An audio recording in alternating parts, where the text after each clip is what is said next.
What's up, Tired Mamas? It's Melissa and Rachel here. We're so excited because we're celebrating our 10-year anniversary.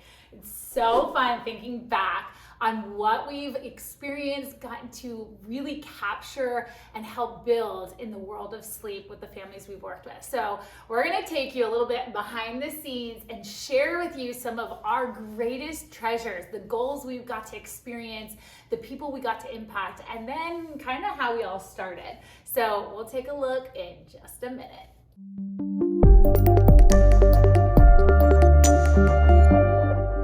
So the Cradle Coach all began with a pure need, as most businesses do. It was something I needed so bad in our family, and when I had my first child, I knew I needed help. I just didn't know where to turn.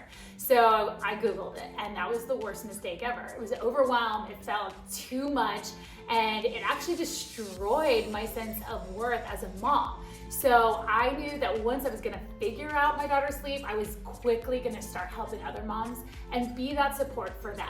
So the Cradle Coach began, and then it just expanded in our area. So quickly we started helping all these families all around Palm Beach County, and once we started connecting with them, it became so much bigger that I needed to expand and I needed the support of more sleep consultants. So we put up a post, and that's where Rachel came in. So Rachel, tell me a little bit about your story. How did you hear about the Cradle Coach, and what happened from there? So I was very obviously pregnant with my oldest, and we went to go tour a daycare, and this woman stopped me, and she was just like, remember the name, the Cradle Coach? And I was like, what is she talking about? So I had no idea that sleep consultants existed, that it was like a thing. I was like, okay, sure, you know? So once my daughter was born, she actually was a great sleeper. She was a very great baby, but when the time came, we just didn't really know how to get her on like a precise schedule. Yeah. So I was like, ding, ding, ding, right? That little like bell goes off, and I'm like, oh, the Cradle Coach. So I looked the Cradle Coach up and found Melissa.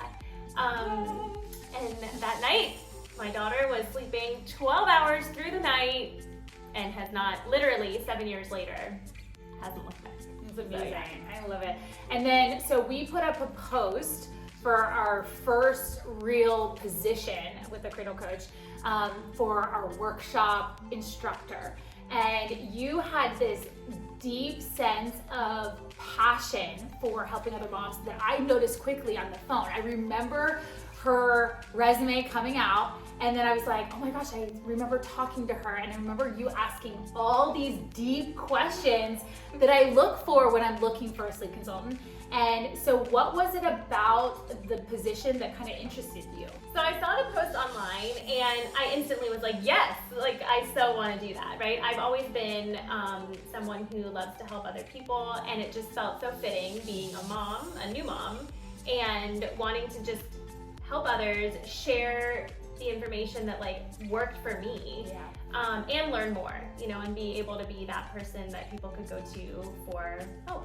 Yeah. Immediately I knew it was Rachel, and I said to her like, okay, we're hiring, let's do this.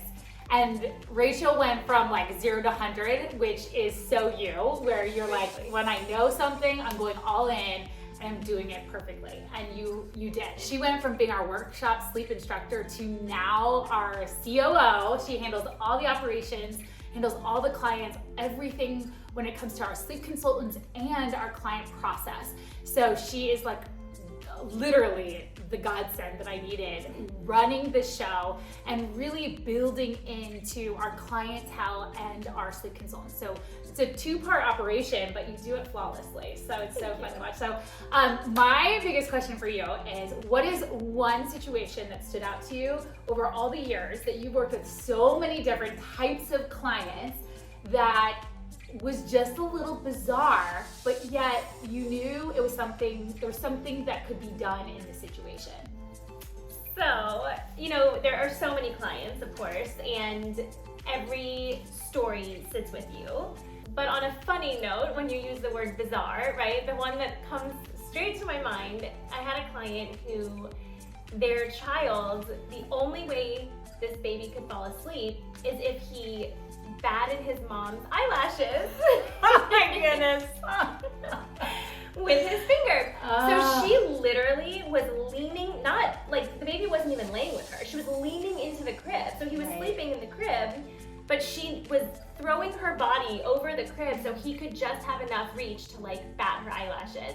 And I just thought, my goodness, like the 2 seconds it takes to place your baby in the crib is enough on your back. Could you imagine sitting there until your child falls asleep with their finger in your eye, right? Exactly. Like, going back and forth. So seeing that process and working through it with them, watching that like start to pull away, she was literally gaining life. You know, I mean, she was so happy. It was such a feel-good story, but also when you look back, you're like, wait, what? Like, and every baby, if you think about it, has a thing, right? And it's whatever thing, if you end up rubbing your child's hand, well then they're always gonna want their hand rubbed to sleep. So that's just what this baby must have found once, and then kept going for it. Right. So yeah, that was like a really good, bizarre, but great story for me. So good though. And it's just the surviving that we think that we have to do as a mom, that's just what our child needs, and we have to just keep doing it until they fall asleep because we're surviving that moment. But it's so much more because you can just thrive in this once you say enough's enough. Yeah, I think that's like the biggest thing that I've learned throughout all of this is that in it, one of the greatest and most challenging things is stepping out of our fear and unknown and saying, okay, I'm sick of this way of thinking or this way of doing. I can help my child sleep better. I can help my family structure. But even more so, like you can help your marriage. You can help the other siblings that are running around, the behavior of the child. There's just so much more impactful ways that sleep is just the beginning stepping stone into what your family can look like and thrive in. 100%. My favorite comment from families is always, you literally saved my marriage. You know, like that is, I get it. Like you are exhausted and you guys are it's almost like the worst version of yourselves at the time. Yeah. So that's my favorite comment when I get that from a client. Yeah. I love that. So thinking back these last 10 years, what was one of those success stories, or what is a success story for you that you've been able to take a family from one place to another, and what does that feel like? There is one story that stands out, I think just because of the age and the dynamic of the family. I went to their home, and this mom he was the oldest child. They had another child, and she was newly pregnant. So you could like just feel their exhaustion. The dad was a firefighter, so he wasn't always home to help. But their son was 5 years old and had not ever slept alone through the night, and they just needed their sleep. So walking them through that process and watching their small little victories but the response and the reaction that you got from the family was so rewarding.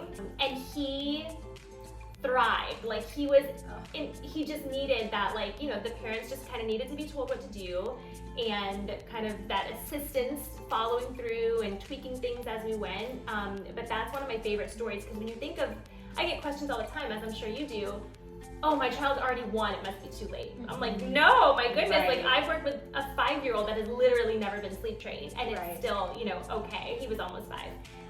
So that's probably one of my favorite success stories. I love that, because then she can like readjust the rest of the children, especially with this younger one that she has. So exactly, I love that.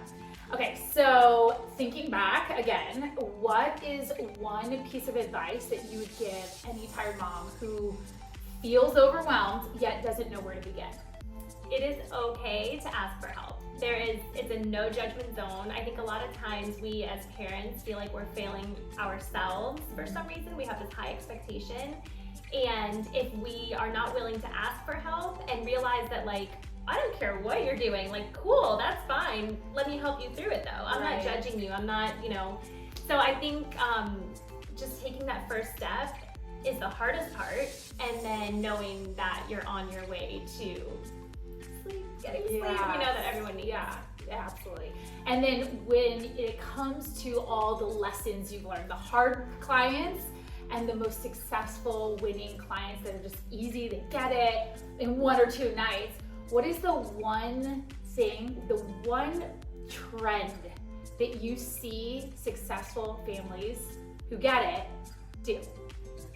Consistency is key. I say it all the time, and I've actually gotten to the point lately where I've been telling my clients, like, can you just give me like this amount of time? Yeah. Just promise me you'll stick to what I say. Just give me this amount of time, and if we are not there, cool. Like, you know, Right. we'll talk about it. But if you just stick with it and give it to me, like, for that amount of time, Yes. I promise Yeah. we are gonna see some success. So I think it really just comes down to remaining consistent, following through. We give these tiny little details sometimes that may seem insignificant, Right. but it falls along with everything else and Right. plays into, you know, that end result. So. Right. And when you're saying give you this set amount of time, what does that actually look like? So I want a client to be able to commit to following their sleep plan, their sleep package, the advice that I gave them for a set amount of time, right? With not, I mean, you know, yes, we can make tweaks along the way as needed, Right. but if you just like, I know this might sound so weird, but could you just do this and do it every day until we get to that point Right. that we want to be in? That's kind of what I mean by it. I love it. Okay, so what are some of the most common situations you hear from moms? I would say, first of all, when someone reaches out to us, why are they reaching out? They're exhausted. Their Right. child's not sleeping well. That means they're not sleeping well. The entire house is not sleeping well. So a lot of times, I would say the most common thing that I see is that a parent's like, but if I just go and do this, it'll be so much faster that we can all get back to sleep, right? And I'm Yeah. like, oh, I get it. Trust me. Like, I know that's the quick fix. I know that's going to get you back to sleep quickly. But Right. let's look long term, right? If you just stick to it for this short amount of time, think about that long-term success we're going to see where you guys are like legit sleeping. Right. Everyone's like so happy getting Yeah. the sleep they need long term. Right. And do you find that you hear the same reasons as to why they don't need help quite yet? They reach out for a consult, but they don't quite purchase. What is the reason, and what do we say to fix this? They want to give it a little more time. Let me see if I can do something to fix it. And oftentimes we may not hear back from a client for a little while, right? But I would say more often than not, something else is going to present itself at some point. Right. So if we can start when the baby or the child is younger, right? When you're initially reaching out, they're only going to get older from there, whether it's Right. a week older, a year later, you know, whatever it is. If we can kind of capture that, then we can knock out all of those changes we want to make at once, as opposed to getting, oh, you know what? All of a sudden they started sleeping so well. Then I hear from them 6 months later, oh, they were doing so great, but now this happened. If we had started 6 months earlier, we could have, Right. we would have seen smooth sailing for the most part, you know, outside of any additional changes that would have been needed. Yeah, absolutely. And then when it comes to that, again, that fear factor of like actually doing it, going out of our comfort zone and doing the hard work, many times we're stopped by clients who are like, I don't want you to just give me a cry it out. How and why do we think this as moms, that that's our first go-to? And also, what do we as the consultants typically do to break free of that idea? So the crying, you know, concern is understandably Yeah. so a concern. That's I a mean, real feeling. right? Like Yeah. I tell my clients all the time, I'm a mom, I Yeah. get it. Nobody wants to hear their child cry. Right. So I try to take it a step back and let's talk about why are they crying? A lot of times as a baby, that's how they communicate. Right. And so they're just telling you, no, I don't want that. I want that other thing that you do that quickly helps me get back to sleep or gives me Right. that comfort. It doesn't mean we're not comforting our babies. It doesn't mean that we are not, you know, there for them or that they feel abandoned or anything like that, which are a lot of times our clients' concerns. I don't want my baby to feel that way. Okay. We don't want them to feel that way either, of course, and we don't want you to feel that way either. So I Right. think having that support and just walking them through the understanding and the process behind, this doesn't mean that you put your baby down and, okay, bye-bye. Like, no, I always tell them, no one needs to hire us to tell them to do that. They can do Exactly. that on their own. Yes. We are trying to make this a handheld approach in whatever that looks like for that parent and that baby. So if a parent tells me, I will never leave the room if my child is crying, okay, then let's create a plan that has you in there with your child until they stop crying. Right. And we'll just take it slow. Right. And it's all about them. It's their child's temperament. and their comfort level. So we're not going to give you a plan that is just going to be everywhere and that you're not actually going to execute and do. We want you to succeed in your goals for your child. So it's really important for us that we create something that you're going to do, but you're going to listen to us and follow through, because then we'll get you to the goals you're wanting for your family and for your child in particular. You know, we don't give parents a plan that is what we want them to do. Right. It is a matter of what they are comfortable with, what they want to do. And sometimes I'll say, you know what, I'm gonna build this plan based on what you've asked for.